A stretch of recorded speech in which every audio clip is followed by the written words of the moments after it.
네, 주안의 만나 6월 10일 목요일 묵상을 함께 나오도록 하겠습니다. 오늘 말씀은 잠언 21장 15절에서 31절 말씀으로요. 나를 본받는 자가 되라 라고 하는 제목으로 함께 묵상을 나오도록 하겠습니다.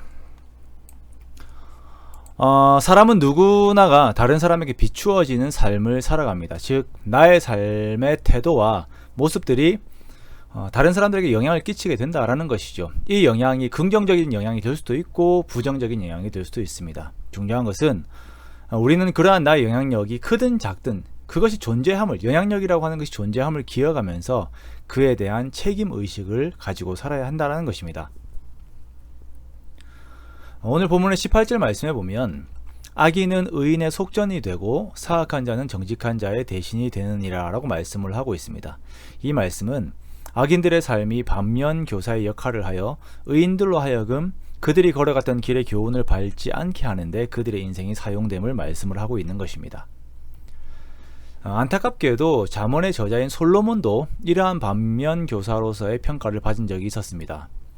느헤미야가 무너진 유다의 성벽을 재건하고 유다 사회를 다시 세우려고 할 때에 유다 사람들이 이방의 여인들, 즉 아스돗과 암몬과 모압 여인들을 아내로 삼은 일이 있었죠. 그러자 이에 느헤미야는 솔로몬의 예를 들면서 이 이방 여인들을 쫓아내도록 합니다.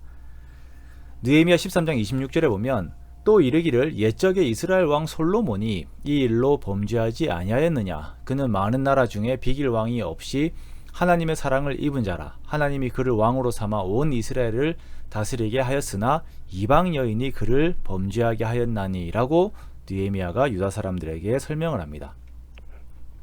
솔로몬이 참 괜찮은 왕이었지만 그가 이방의 여인들을 맞이함으로 인해 우상 숭배에 빠지게 된 것은 그에게 치명타였습니다. 그래서 이후 세대인 느헤미야는 그가 지도자의 위치에 있으면서 솔로몬의 악행을 생각하고는 우리는 솔로몬처럼 하지 말아야겠다라고 그 마음의 기준을 삼고 있었던 것이죠. 정말 솔로몬의 입장에서 안타까운 일입니다. 잘하였지만, 업적이 많았지만 그것 외에도 타인에게 반면교사의 역할을 하는 오점을 남긴 것이에요. 그리고 그 오점은 크게 보이게 되었죠. 오늘날 우리 주변에도 이런 안타까움들이 많이 보입니다. 잘하던 사람들도 그들의 실수가 교훈이 되어버리는 것들이 있어요. 사람은 누구나 과와 실이 있습니다. 하지만 실이 많아지는 것을 방치함으로 인해서 안 좋은 거울의 역할을 하는 것이 그런 인생이 되는 것이 정말 불행한 인생이 되는 것입니다. 솔로몬 같은 선한 사람들도 이러한데 하나님의 말씀이라고 하는 기준이 없이 마구 살아간다면 정말 안타깝지요. 그러므로 우리는 우리의 삶의 책임감을, 영적인 책임감을 느껴야 하는 것입니다. 나의 삶에서 좋은 본이 보여지는 그 모델의 역할에 대한 책임감이 있어야 하는 것입니다. 내가 악인으로서 지적받는 삶을 살지 말자, 튀어나온 못이 되지 말자 정도의 그러한 삶이 아니라 바울이 말한 것처럼 나를 본받는 자가 되라 라고 하는 말을 할 정도의 그 각오의 삶이 우리들에게 있어야 합니다. 바울은 빌립보서 3장 17절 말씀에 형제들아 너희는 함께 나를 본받으라. 그리고 너희가 우리를 본받은 것처럼 그와 같이 행하는 자들을 눈여겨보라 라고 말합니다. 바울의 삶에는 분명한 목적이 있었습니다. 14절 말씀에 표대를 향하여 그리스도 예수 안에서 하나님이 위에서 부르신 부름의 상을 위하여 달려간다 라고 고백하고 있어요.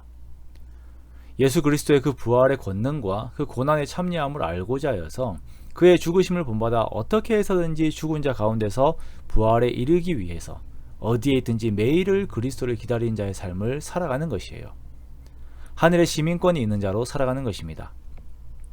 이러한 삶을 살면서 자신을 본받는 자가 되라라고 말하는 이 믿음의 선배의 모습에 우리는 또한 우리 삶에 큰 도전을 받습니다. 그러므로 사랑하는 성도 여러분, 우리 각자의 귀한 인생이 반면교사가 아닌 이렇게 신앙적인 도전이 되는 그러한 삶이 되기 원합니다. 날마다 주님 앞에 자신을 돌아보고 자신을 정결하게 하고 하나님께 가까이 가려 애를 쓰는 삶을 살기 원합니다.